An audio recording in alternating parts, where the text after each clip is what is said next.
you need to retire because you become a dinosaur. Or two, you need to look at what all your vulnerabilities are because modernization, and especially the security aspect of modernization, really is carried from moment to moment. Because your public expectations honestly get carried from moment to moment. That's why you have an elected board that gets to react to what your public wants you to do and your citizens want you to do. They're the ones who are able to take this topic that a week ago no one even knew was going to be the leading topic at this public meeting, and they're able to go, you know what, we're going to address this. We're going to address this first and foremost during this meeting, and we're really going to vet this with the public who's here to find out more about this or be able to speak. So when you start to think, oh, good, we spent some money, we got some really interesting stuff, we got it all turned on, it looks really cool, I'm done here. Yeah. You're a dinosaur because your public's expectations evolve a lot quicker than what the technology does. So the modernization is a constant. It is. It's a constant drumbeat, and I think a lot of people just they know that. I think a lot of our clients, our sponsors especially, are savvy enough to know that. But then the question just becomes, well, then how the heck do I stay on top of that if I know it's going to be a continuing struggle or it's going to be a continuing project to keep modernization going? But it is. The moment you find one-time dollars, you buy a bunch of stuff, you turn it on, that's going to last you maybe a year, year and a half, and then it's going to age, and you're going to be right back where you were before when you were in the bust cycle of technology, when you couldn't get money, you couldn't get motivation from folks, and you have to be able to sustain a lot of this and see what makes sense for you financially and resource-wise going forward. Yeah, don't get complacent. Don't be a dinosaur. Things are constantly evolving and changing, and especially in the technology space. Just look at how quickly AI has what's the word I'm trying to say? I mean, we were just using chatbots, Oh yeah, leapfrog is the word I would use. Leapfrog, yes. It literally Sorry. leapfrogs over itself over the Yes. course of a day or a couple of weeks. Yes, absolutely. So Brian is joining us today, our newest member of the team. And RK, I'll let you sort of introduce Brian. But Brian says, I often find the selection process is a learning experience for the client, not just in terms of software vendors they're looking at, but also finding out realistically how engaged their team can be and what kind of commitment they're able to make throughout an implementation. And that will be one of the biggest factors in the timeline.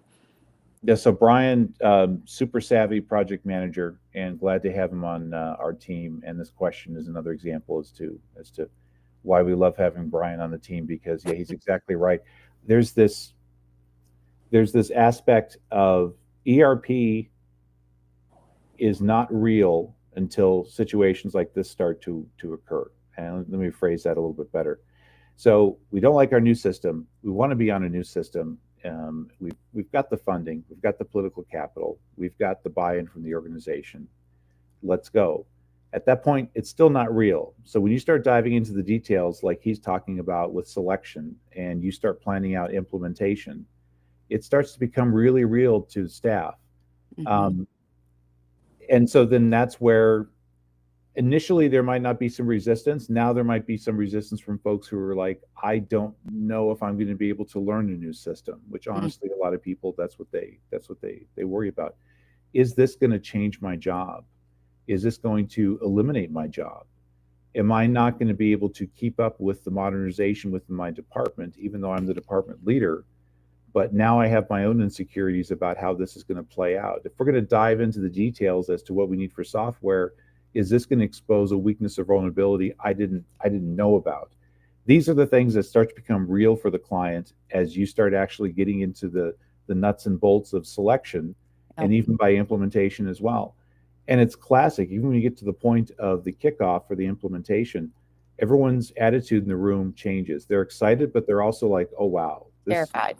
This is not just something we've been talking about for 3 years. This is actually going to start, and this is actually going to require a lot of my time. And in a year or less, I'm going to be live on a new system.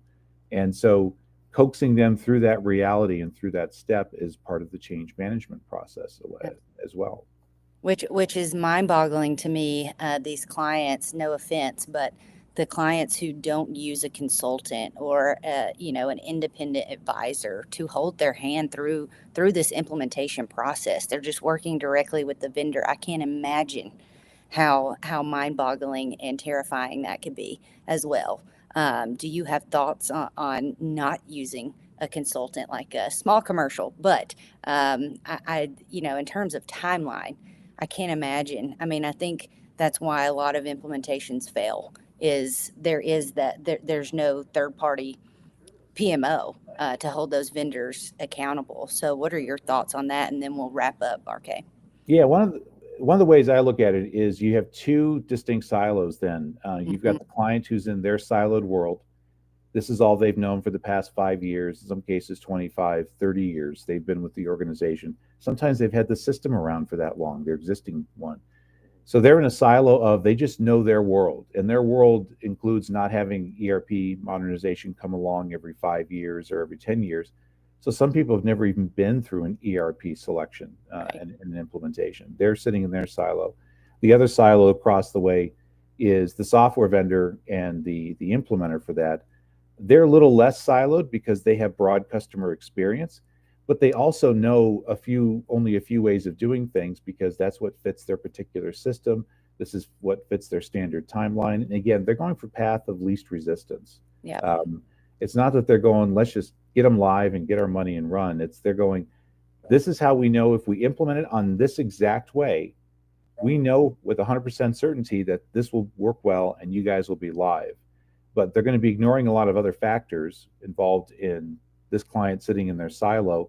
And so you need that person in the middle who's able to bring both the client experience and working with the clients and understanding that client, because again, we usually have been working with them for several months, and then marrying our experience and our expertise in implementing a variety of systems in a variety of situations, especially with one software vendor in particular.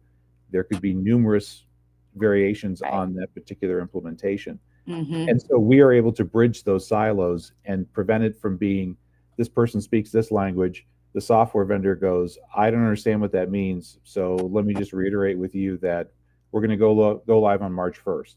It's the lack of communication can become very out of control in those situations because the client doesn't know what they should be asking the software vendor, and the software vendor is just going to give you the standard answer that they need to be able to get going and get this implemented. That's why you need a third party in there to help you and be your advocate.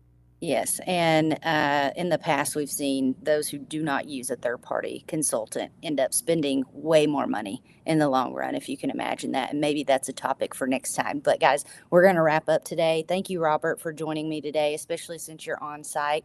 Good luck with your meetings. And if you're just joining us or if you're watching this later, make sure you go out and download our 2025 report.